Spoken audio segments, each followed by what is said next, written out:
दो हाथ ऊंचा करके जय जोहर का नारा है, भारत देश हमारा है। जय जोहर का नारा है, भारत देश हमारा है। जय जोहर का नारा है, भारत देश हमारा है। धन्यवाद दोस्तों।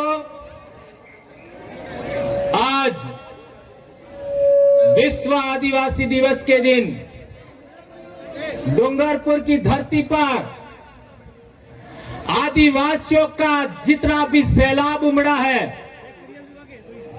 जितनी भी तरुणाइयां, जितनी भी जवानी आज की तारीख में आदिवासी परिवार के नेतृत्व में खड़ी हुई है, आप सबको नमन जोहार करते हुए मैं अपनी बात शुरू करता हूं। दोस्तों, एक समय था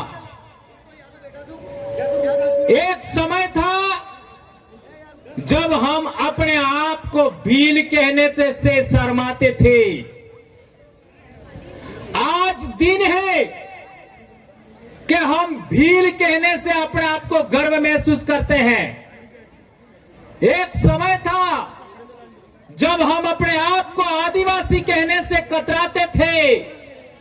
आज आदिवासी शब्द अपने आप में बहुत ही गौरवशाली और सम्मानित और प्रभावशाली हो गया है। यह सब आज हमारे इलाके में आदिवासी परिवार की देन है।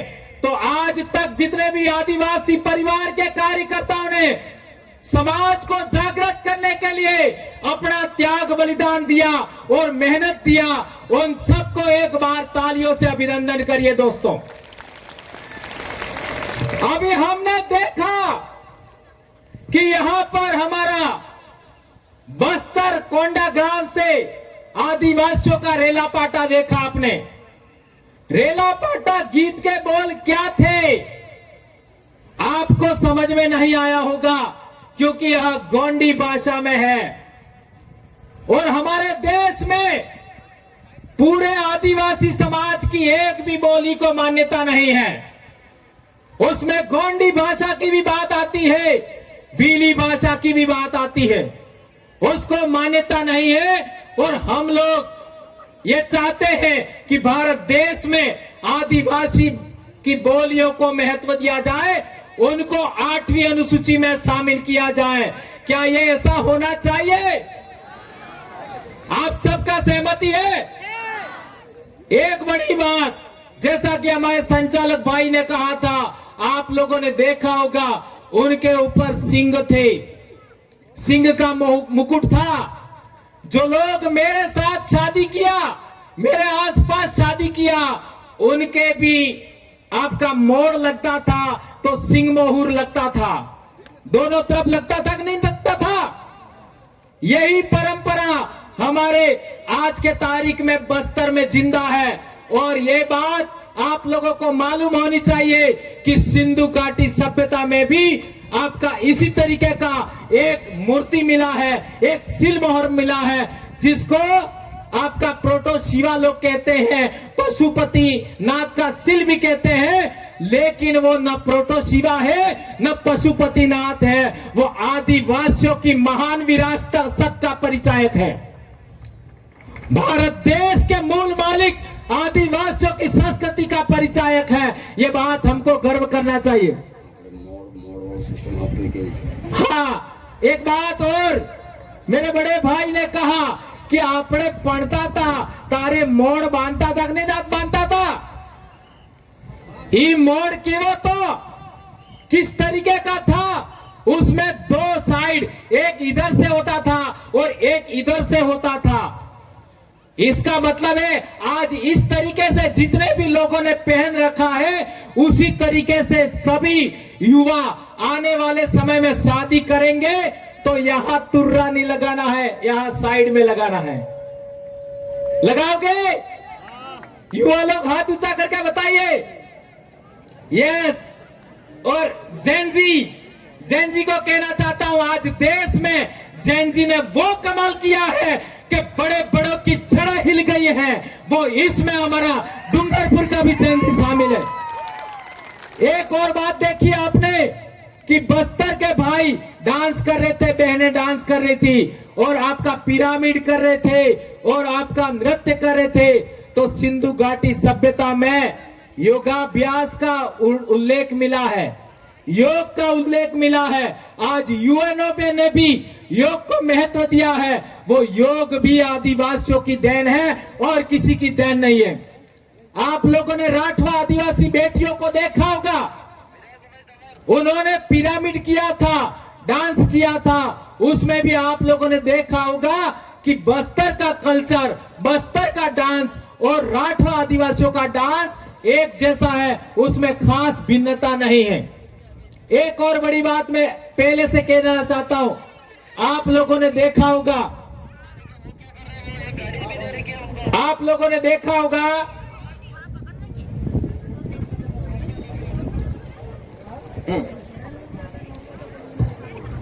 आप लोगों ने देखा होगा कि कई लोग बोलते हैं कि हमारा इतिहास इतने हजार साल से है। कोई कहता है कि हमारा अनादिकाल से हमारा इतिहास है, हमारा धर्म है। मैं उन सभी लोगों को कहना चाहता हूं कि मध्य प्रदेश के पास, मध्य प्रदेश में भोपाल के पास भीमबेटका की गुफा है, वो किसकी है? भीमबेटका की गुफाओं में जो चित्र है वो किसका है? ये आज के तमाम युवा भाई, युवा बेटियां, सभी को यह बात मालूम होनी चाहिए कि जब हम लोगों ने शादी किया था, हमारे पहले वाले लोगों ने शादी किया था, उस समय गोत्रेज लगाते थे, बराड़ी लगाते थे और उसकी पूजा होती थी। ये बात सही है कि गलत है? तो आप लोगों को आज की तारीख में जब भी आप शादी करें, गोत्रेज और बराड़ी बनाना है। क्यों बनाना है? ये जो परंपरा गोत्रेज और बराड़ी की परंपरा है, वो भीमबेटका की गुफाओं में भी वो चित्र मिलते हैं और वो चित्र आज से 30,000 साल पुराने हैं। कितने साल? 30,000 साल पुराने। वहां पर करीब 700 से 900 गुफाएं हैं। आज की तारीख में सरकार ने वो पूरी गुफाएं जनता के लिए खोली ही नहीं है। उसमें बहुत सारी बातें हमारे समाज से जुड़ी हो सकती हैं, लेकिन सरकार इसको खोल नहीं रही है। एक दूसरी बात, आज जो ये लड़कियां छोटा उदयपुर वाली आई थी, उनके इलाके में पिठोरा पूजा होता है। पिठोरा पूजा, उसके चित्र देखिए, पिठोरा पूजा की चित्र देखिए, वो सारे चित्र आपका भीमबेटका की गुफा में मिलेंगे। इसका मतलब यह बात साबित होती है कि भीमबेटका में जो चित्र 30,000 साल पहले बनाए हैं, वो हमारे पूर्वजों की देन है। वर्ली आर्ट, ये जहां पर भी ये चित्र जितने बना रखे हैं, वो वर्ली आर्ट में है। जिस तरीके का वर्ली आर्ट हमारा आदिवासी समाज करता है, ऐसा ही भीमबेटका की गुफा में है। ये भीमबेटका नाम भी हमारा नहीं है, ये उन लोगों ने रखा है। इसका मतलब यह बात हुआ कि वर्ली आर्ट नंबर 1, पिठोरा पूजा नंबर 2 और तीसरा हमारा जो बराड़ी या गोत्रेज, यह सिंधु घाटी सभ्यता ही नहीं, भीमबेटका के जमाने से हमारे समाज का अनमोल विरासत आ रहा है, उसको मैं आगे बढ़ाना है, ये बात कहना चाहता हूं।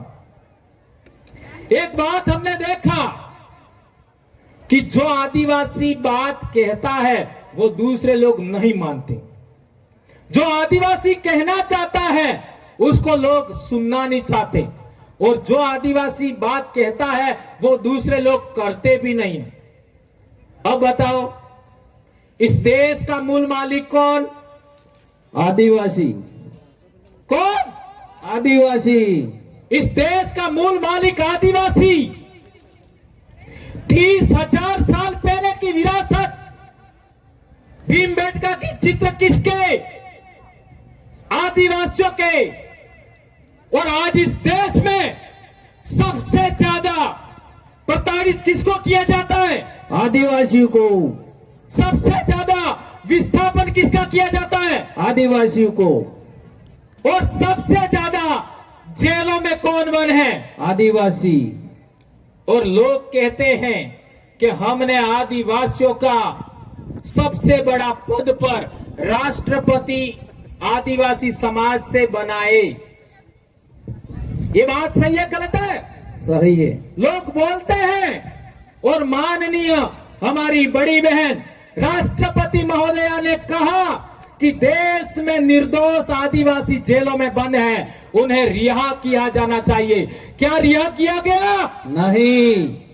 तो आज डूंगरपुर की धरती से हम कहना चाहते हैं, पूरे देश के शासक वर्ग से कहना चाहते हैं, जो निर्दोष आदिवासी जेलों में बंद है उनको रिहा किया जाना चाहिए। ये बात हम कहना चाहते हैं। क्या यह बात होनी चाहिए? बताइए हाथ ऊंचा करके कौन कौन ये चाहते हैं?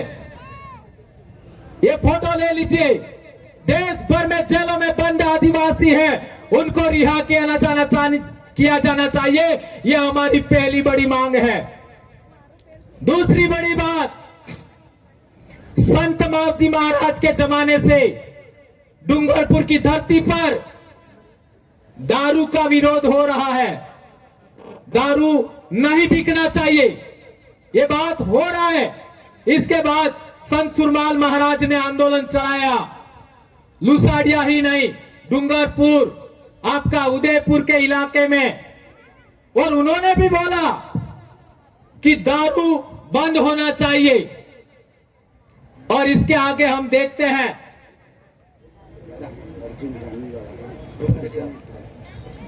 इसके बाद हम देखते हैं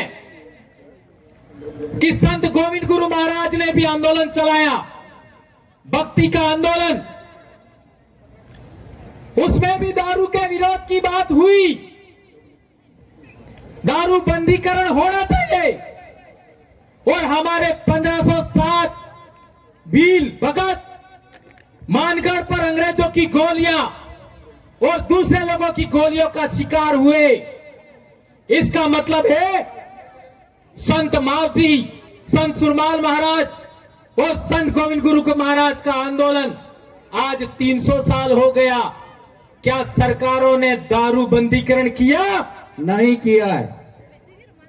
तो 300 साल का हमारा आंदोलन, हमारे बाप दादाओं का, हमारे संतों का, जिन्होंने इतना बलिदान दिया मानगढ़ पर, उनका क्या हुआ?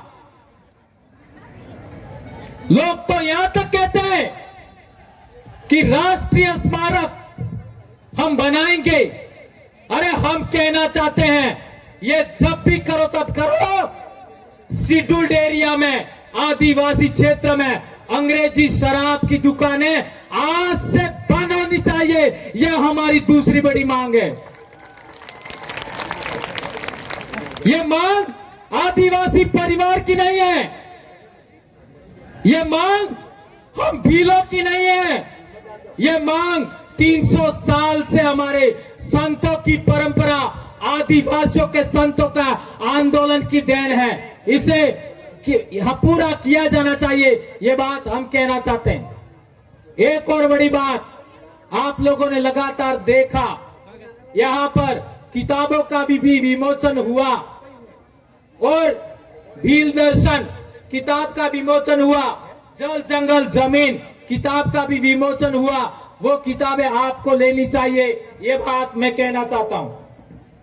एक और बड़ा एक आज ट्विस्ट या फिर कहें हमारे सभी डूंगरपुर वासियों के लिए थोड़ा सा असहज करने वाला मामला है। हम लोग लाखों की संख्या में यहां पर डूंगरपुर में विश्व आदिवासी दिवस मनाने आए हैं और कुछ लोग सड़कों पर काली ड्रेस में डीजे पर हो हुल्लड़ कर रहे हैं। वे लोग आदिवासी है या नहीं है? बताइए, वो लोग क्या चाहते हैं? सभी पढ़े लिखे अधिकारी कर्मचारी लोग आपका आईएएस रैंक के, आईपीएस रैंक के बड़े बड़े अधिकारी यहां बैठे हैं, कई समाज के लोग हैं, गुजरात से एसएसडी के भाई भी आए हैं, आपका कई क्षत्रिय समाज के लोग हैं, मुस्लिम समाज के लोग हैं, ओबीसी समाज के हमारे आसपास के पाटीदार भाई भी यहां आए हुए हैं। आखिर वो क्या चाहते हैं? इन लोगों को गुमराह कौन कर रहा है? इन लोगों को ये रैली कौन निकलवा रहा है? ये मैं आप पर छोड़ता हूं, ये आप लोगों को देखना है। और एक इंपॉर्टेंट बात और कह देना चाहता हूं, मैं बार बार कहता हूं, सबसे ज्यादा ऑक्सीजन कब होता है? साल भर में सबसे ज्यादा ऑक्सीजन कब होता है? जुलाई, अगस्त, सितंबर, अक्टूबर, इन्हीं टाइम में सबसे ज्यादा ऑक्सीजन होता है। तो जितना ज्यादा ऑक्सीजन होगा उतना हमारा शरीर मजबूत बनता है। और सबसे अच्छा खाना कब मिलता है? अरे ओलने खावा असल कार्य मळे, नाना कीड़ा, तितली, फूदू, इन्हें हेत करते असल खवा कार्य मळे। डेटका ने खवा वधार कार्य असल मळे, मासला ने असल खवा कार्य मळे। આપણે પાલતુ જનાવર હે અણને અસલ ખવા કાર્ય મળે, આપણે दूध आलवा वाला जनावर है अणने असल खवा कार्य મળે। इसी टाइम मिलता है, जुलाई, अगस्त, सितंबर, अक्टूबर। अब हमारे अवैज्ञानिक दृष्टिकोण वाले लोग हैं, वो इसी टाइम सबसे ज्यादा भूखे रहते हैं। कोने 5 दाड़ा भूख चुरे, कोने 10 दाड़ा रे, कोने 15 दाड़ा रे, कोने महीनों रे। ये जो व्रत उपवास की परंपरा है, ये वैज्ञानिक परंपरा है कि अवैज्ञानिक परंपरा है? जब मैं पैदा हुआ तब मैंने देखा,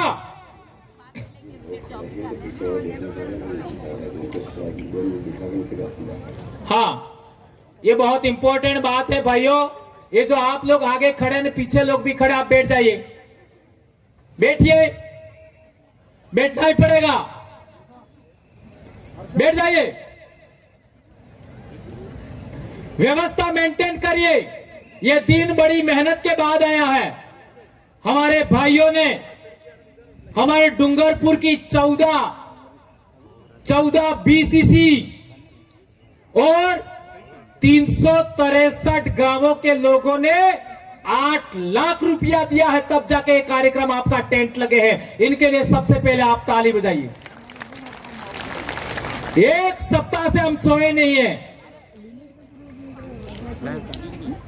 8 लाख, और ये जो 8 लाख रुपया है उसमें किसी सरपंच का पैसा नहीं है, उनका पैसा अलग है। इस 8 सारे हमारे बच्चों का, जो स्कूल जाने वाले बच्चे, उनकी पढ़ाई को बर्बाद करने वाले